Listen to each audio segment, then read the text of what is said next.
जयंत पाटिल जी, जिस तरह आपने बात कही, कांग्रेस और राष्ट्रवादी कांग्रेस एक आई है मुंबई के विकास के लिए, लेकिन लोगों को ऐसा लग नहीं रहा कि कांग्रेस और राष्ट्रवादी कांग्रेस एक आई है। जिस तरह से वादों का एक दूसरे पर आरोप और प्रत्यारोप का दौर चल रहा है। हाँ, जरूर एक आई है। मुंबई शहर में कांग्रेस और राष्ट्रवादी कांग्रेस एक आई है। मैं जरूर मानता हूँ कि अन्य शहर जैसे पुणे शहर में हम एक नहीं आए, क्योंकि हमारी और कांग्रेस की ताकत शिवसेना बीजेपी से भी बहुत है, और इसीलिए अलग अलग लड़ रहे हैं हम पुणे में। और शहर पिंपरी चिंचवड़ में शायद वही होगा, लेकिन नासिक में या नागपुर में जहां गठबंधन की आवश्यकता है और फिरका परस्त ताकतों को परास्त करने के लिए जो करना चाहिए वो हम करेंगे। इसलिए मुंबई शहर में कांग्रेस और राष्ट्रवादी कांग्रेस एक हुई है। मैं पूरे मुंबई शहर में अभी अलग अलग जिलों में जाके आया मुंबई के, और मुझे लगता है कि कांग्रेस और राष्ट्रवादी कांग्रेस के कार्यकर्ता एकजुट के काम कर रहे हैं। इस मामले में दो अलग अलग सूरतें देखने को मिलती है। फिजिकली आप सभाओं में एक साथ होते हैं, लेकिन जब कभी स्वतंत्र रूप में सभा ली जाती है, तब कांग्रेस के नेता राष्ट्रवादी कांग्रेस पर, राष्ट्रवादी कांग्रेस के नेता कांग्रेस पर टूट पड़ते हैं। क्या इसे एक आना कहते हैं? नहीं, आपकी थोड़ी गलतफहमी हुई है। हम जब मुंबई महापालिका के प्रचार सभा में बात करते हैं, अलग हो या साथ में हो, हम एक ही भाषा बोलते हैं। जहां हम पुणे में इलेक्शन चालू है, जहां हम एक दूसरे के खिलाफ है, वहां के कार्यकर्ता, वहां के नेता शायद एक दूसरे के सामने क्रिटिसाइज करते होंगे, लेकिन ये भूलना नहीं चाहिए कि अंत में हम दोनों ही साथ में बैठने वाले पक्ष है। हम कुछ शहरों में साथ में नहीं होंगे, लेकिन जहां साथ में है वहां नेकी से साथ में है। हम सरकार में भी साथ में काम करते हैं। अपने जवाब में एक बहुत अहम बात कही कि हमें ये भूलना नहीं चाहिए कि सरकार में हमें एक साथ रहना है। तो क्या दोनों पार्टी के नेताओं को भी ये बात याद नहीं रखनी चाहिए? क्योंकि मुंबई में जहां आप एक साथ मिलकर लड़ रहे हो, वहां पर एक साथ एक बोली में बात करते हैं आपके नेता, दोनों पार्टी के नेता, और जब बाहर जाते हैं तो एक दूसरे पर टूट पड़ते। तो फिरका परस्ती का ये दौर जो है, लोग शायद आप ही के पार्टी के नेताओं को, यानी दोनों पार्टी के नेताओं को फिरका परस्त कहना शुरू कर दे। मुझे ऐसा लगता है कि कांग्रेस और राष्ट्रवादी कांग्रेस के नेताओं को ये मालूम है कहाँ हमारी ताकत बहुत है। जहाँ शिवसेना भाजपा का अस्तित्व बहुत नगण्य है, वहाँ हमारे दोनों के कार्यकर्ता अपॉर्चुनिटी इलेक्शन में कैंडिडेट रखने की ढूंढते हैं। तो ये ज़रूरी है कि हमारे कार्यकर्ताओं की तरफ भी हमारा ध्यान रहे। अगर शिवसेना भाजपा की ताकत ज़्यादा है और उनके मुकाबले हमारी ताकत उनको कॉम्पीट करने के लिए इकट्ठा आके ही कर सकते हैं, तो उस हिसाब से हमारी मुंबई में गठबंधन हमने किया है। हमारे मुंबई शहर में पिछले 2 बार ये अनुभव है हमें कि दोनों दफ़ा हमने अलग अलग इलेक्शन की और हमारे दोनों के वोट इकट्ठा लाए, तो हमारे वोट शिवसेना बीजेपी से ज़्यादा थे। और इसीलिए इस बार सोच समझ के कांग्रेस और राष्ट्रवादी कांग्रेस एक होकर इलेक्शन कर रही है। इसीलिए जयंत पाटिल जी, आपसे हम ये जानना चाहते हैं कि लोगों में ये विश्वास जगाना जरूरी है कि आप वाकई एक साथ है, या उप मुख्यमंत्री मुख्यमंत्री पर वार करते हैं, मुख्यमंत्री कहते हैं कि वित्त मंत्री यानी जो उप मुख्यमंत्री भी है वो मेरे सिग्नेचर के बिना कुछ नहीं कर सकते। तो क्या इस तरह के आरोप और प्रत्यारोप एक दूसरे पर निशाना साधने पर आप लोगों का विश्वास जीत पाएंगे? मुझे लगता है कि ये जो आरोप प्रत्यारोप स्टेटमेंट्स होते हैं वो ऐसे शहरों में होते हैं जहां हम एक दूसरे के खिलाफ लड़ रहे हैं। जहां तक मुंबई का सवाल है, मुंबई की सभा में आप देखेंगे तो पृथ्वीराज चौहान जी और शरद पवार साहब या हमारे उप मुख्यमंत्री अजित पवार साहब, ये सारे साथ में बैठ के मुंबई की इलेक्शन का प्रचार करते हैं। तो इसमें कोई प्रॉब्लम है ऐसा मुझे नहीं लगता। अगर कोई आपत्ति नहीं है तो फिर आपके सर्वोच्च नेता शरद पवार जी को ये हिदायत, ये नसीहत क्यों देनी पड़ती है कि मेरे पार्टी के नेता इस तरह की बयानबाजी से बचे?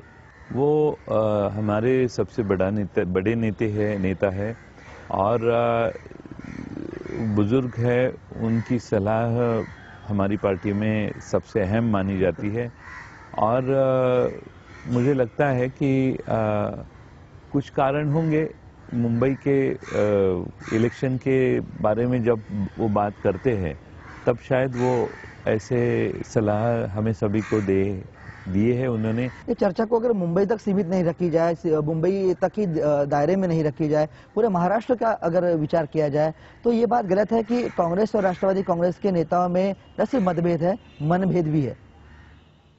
मतभेद है, मनभेद नहीं है। मतभेद इसीलिए है कि हो सकते हैं कि अलग अलग शहरों के विस्तार और डेवलपमेंट के बारे में किसी की कल्पना अलग हो सकती है।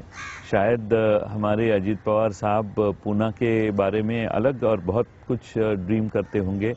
उनकी इच्छा शक्ति जो है हमने बहुत करीब से देखी है और वो बहुत अच्छे काम करने वाले नेता है, और इसीलिए मनभेद नहीं लेकिन मतभेद तो जरूर हो सकते हैं। महाराष्ट्र और मतभेद मैं समझता हूँ ये लोकशाही का, डेमोक्रेसी का एक अच्छा सबूत है।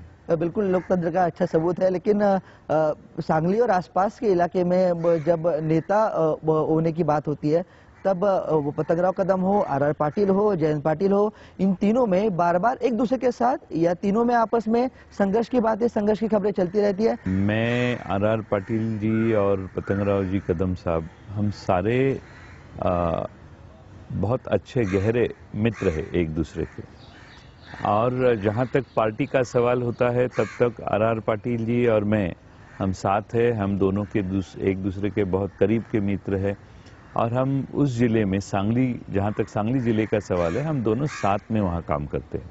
पतंगराव कदम ये कांग्रेस के नेता है और कांग्रेस में वो काम करते हैं, और कांग्रेस की बाजू सामने रखने के लिए वो हर बार कोशिश करते हैं। कांग्रेस की इमेज उस जिले की इम्प्रूव होने की जो भी कोशिश वो करते हैं, वो माध्यम में रिफ्लेक्ट होती है बार बार। पतंगराव कदम कहते हैं कि जयंत पाटिल नेता ही नहीं है। ऐसा है कि कुछ लोगों की अलग सी स्टाइल होती है, ढंग होता है।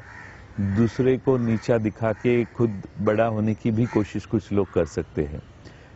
पतंगराव कदम साहब ने नेता नहीं है ऐसा कभी स्टेटमेंट नहीं किया है, क्योंकि वो मुझे मिलके बोले कि मैं ये ऐसा बोला ही नहीं, ये गलत पेपर में आया, ऐसा उन्होंने कहा है।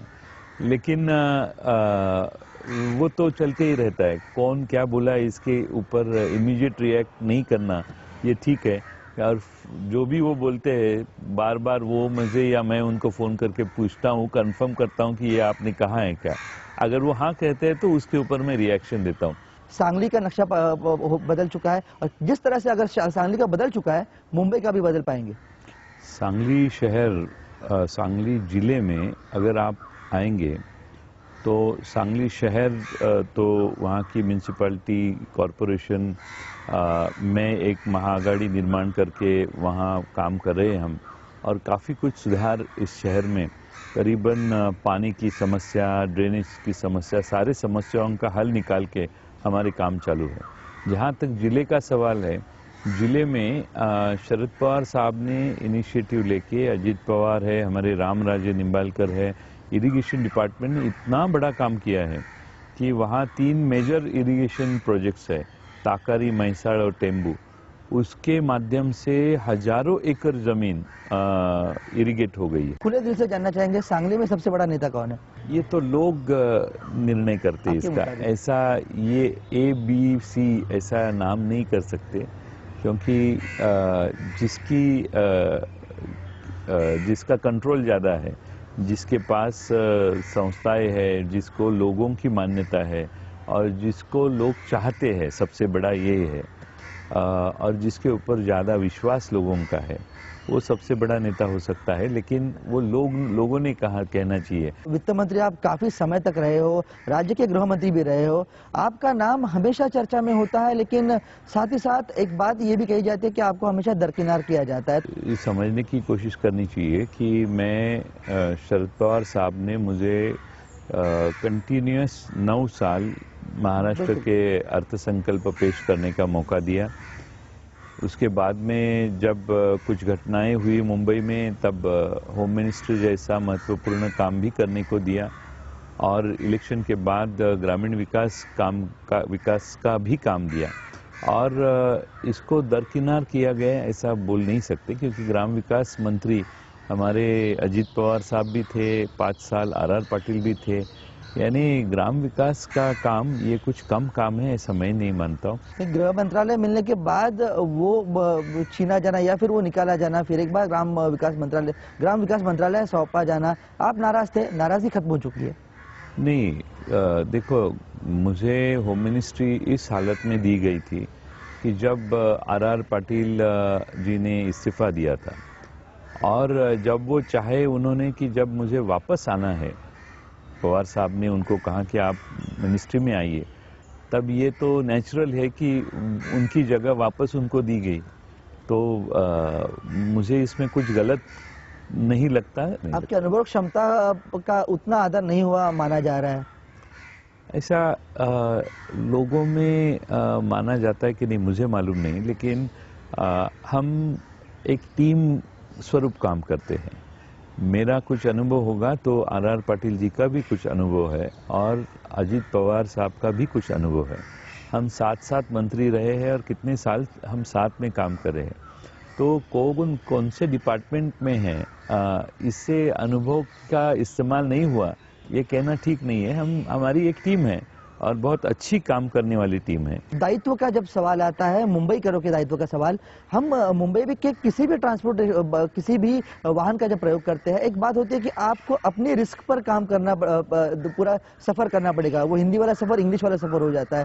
तो क्या ऐसी कोई व्यवस्था कार्यान्वित की जाएगी जिसका दायित्व सरकार का हो, न कि आम जनता का? मुंबई शहर में एक तो जो कार से यातायात करते हैं उनकी संख्या बहुत बड़ी है, और ये छोटे छोटे कारों की संख्या तो आप समझते हैं कि बहुत बढ़ गई है, और मुंबई के रास्ते इतने चौड़े नहीं हुए हैं। इसीलिए पर्याय रास्ते का काम महाराष्ट्र के हमारे आघाड़ी के कांग्रेस राष्ट्रवादी के सरकार ने इस शहर में चालू किया है। जैसे कि एक सी लिंक बांद्रा वर्ली के दरमियान हुई है, वैसे उसका एक्सटेंशन अभी होने वाला है। वहाँ डॉक यार्ड से एक रास्ता जा रहा है, वो तो बहुत बड़ा रास्ता जा रहा है जिसका ट्रैफिक के ऊपर बहुत बड़ा असर होने वाला है। ये इंफ्रास्ट्रक्चर के रास्ते प्रोजेक्ट्स चालू है। उसके साथ साथ जो मेट्रो और मोनोरेल की कैपेसिटी कम है लेकिन लेंथ बहुत है, तो उसमें हॉरिजॉन्टल कनेक्टिविटी की बात जहाँ तक है वो मेट्रो रेलवे से और मोनो रेलवे से बहुत अच्छी तरह से होने वाली है। मैं ये वादा करता हूँ कि आने वाले 2 साल के बाद में मुंबई शहर के शहरवासियों को ये समझ में आएगा कि महाराष्ट्र की कांग्रेस राष्ट्रवादी कांग्रेस के गठबंधन ने बहुत अच्छे काम इस शहर में यातायात के बारे में किए हैं। बीच में कहा जा रहा था जयंत पाटिल काफी नाराज चल रहे हैं, शायद राष्ट्रवादी कांग्रेस का दामन छोड़ दे, सच है या झूठ? झूठ है, सरासर झूठ है। शरद पवार साहब ये हमारे नेता है और राष्ट्रवादी कांग्रेस ने मुझे बहुत कुछ दिया है। ऐसा नहीं है कि राष्ट्रवादी कांग्रेस उनके सबसे अहम बात मेरे जैसे कार्यकर्ता के लिए है कि शरद पवार साहब ने पहले बार जब मंत्री किया हमें, तो हमें एनसीपी में वित्त मंत्री जैसा मंत्री बनाया उन्होंने मंत्री बनाया या न बनाया ये बहुत महत्वपूर्ण है, लेकिन जो प्यार और आपुलकी के साथ वो हमारे साथ बर्ताव लाते हैं, हम तो मानते हैं कि हमारे फादर की जगह वो है, हमारे पिताजी समान वो है, और उन्होंने इतना प्यार दिया है कि उनके समझ में और हमारे समझ में कोई गैप कभी नहीं होती। जयंत पाटिल जी की राजनीतिक महत्वाकांक्षा क्या है? महत्वाकांक्षा रखना बुरी बात नहीं होती। देखो, ये चुनाव का माहौल है और महत्वाकांक्षा रखने का माहौल है ऐसा मुझे नहीं लगता। और महत्वाकांक्षा हर आदमी को होनी चाहिए, अगर नहीं होती तो काम करने में भी वो उसकी एफिशिएंसी भी कम हो सकती है। टीवी 9 से बात करके बहुत बहुत धन्यवाद। नमस्कार। ये थे जयंत पाटिल जिन्होंने मुंबई और महाराष्ट्र के विकास के साथ साथ कई राजनीतिक मुद्दों पर अपनी राय रखी। उन्होंने ये कहा कि कांग्रेस और राष्ट्रवादी कांग्रेस के नेताओं में मतभेद जरूर है, मनमुटाव नहीं है। बहरहाल आम जनता सिर्फ इतना ही चाहती है कि तमाम नेताओं में मतभेद और मनमुटाव हो या न हो, बस मुंबई समेत पूरे राज्य का विकास हो। अगर मुंबई समेत राज्य के विकास के लिए तमाम राजनीतिक दल कटिबद्ध रहते हैं तो मुंबई और महाराष्ट्रवासी पूरी तरह से सुखी रहेंगे।